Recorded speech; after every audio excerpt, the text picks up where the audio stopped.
കൈവെള്ളയിൽ ആത്മഹത്യാക്കുറിപ്പ് എഴുതി വെച്ച നിലയിലാണ് 28-കാരിയായ ഡോക്ടറെ മരിച്ച നിലയിൽ കണ്ടെത്തുന്നത്. പോലീസ് ഇൻസ്പെക്ടറായ ഗോപാൽ ബദാനെ എന്നയാൾ 5 മാസത്തിനിടെ 4 തവണ ബലാത്സംഗം ചെയ്തെന്നാണ് കൈവെള്ളയിൽ എഴുതിയത്. പ്രശാന്ത് ബാങ്കർ എന്ന ഒരാൾ മാനസികമായി പീഡിപ്പിച്ചെന്നും യുവതി എഴുതി വെച്ചിരുന്നു. യുവതിയുടെ മുറിയിൽ നടത്തിയ വിശദമായ പരിശോധനയിലാണ് 4 പേജുള്ള ആത്മഹത്യാക്കുറിപ്പ് കണ്ടെത്തിയത്. കൈവെള്ളയിൽ എഴുതിയതിനേക്കാൾ കൂടുതൽ വിവരങ്ങൾ ഇതിലുണ്ട്. ഗോപാൽ ബദാനെ തന്നെ ബലാത്സംഗം ചെയ്യുകയും ഭീഷണിപ്പെടുത്തുകയും ചെയ്തു. യുവതി വാടകയ്ക്ക് താമസിക്കുന്നത് പ്രശാന്ത് ബാങ്കർ എന്ന ആളുടെ അച്ഛന്റെ ഉടമസ്ഥതയിലുള്ള വീട്ടിലാണ്. വീട് ഒഴിയാൻ പ്രശാന്ത് നിരന്തരം ഭീഷണിപ്പെടുത്തി, മാനസികമായി ബുദ്ധിമുട്ടിച്ചു.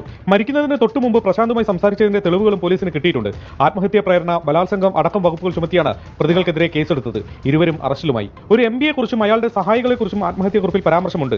മെഡിക്കൽ രേഖകളിൽ തിരിമറി നടത്താൻ MBയും കൂട്ടാളികളും ഭീഷണിപ്പെടുത്തിയതായാണ് യുവതി ആരോപിക്കുന്നത്. പോസ്റ്റ്മോർട്ടം റിപ്പോർട്ടുകൾ തിരുത്താൻ യുവതിയെ ഭീഷണിപ്പെടുത്തിയിരുന്നതായി ബന്ധുക്കൾ ഇന്നലെ വെളിപ്പെടുത്തിയിരുന്നു. സംസ്ഥാനത്ത് സ്ത്രീ സുരക്ഷയില്ലാതായെന്ന് പ്രതിപക്ഷ പാർട്ടികൾ ആരോപിച്ചു. സംരക്ഷകരാകേണ്ടവർ തന്നെ വേട്ടക്കാരായെന്ന് കോൺഗ്രസ് നേതാവ് വിജയ് വട്ടേത്തിവാർ പറഞ്ഞു.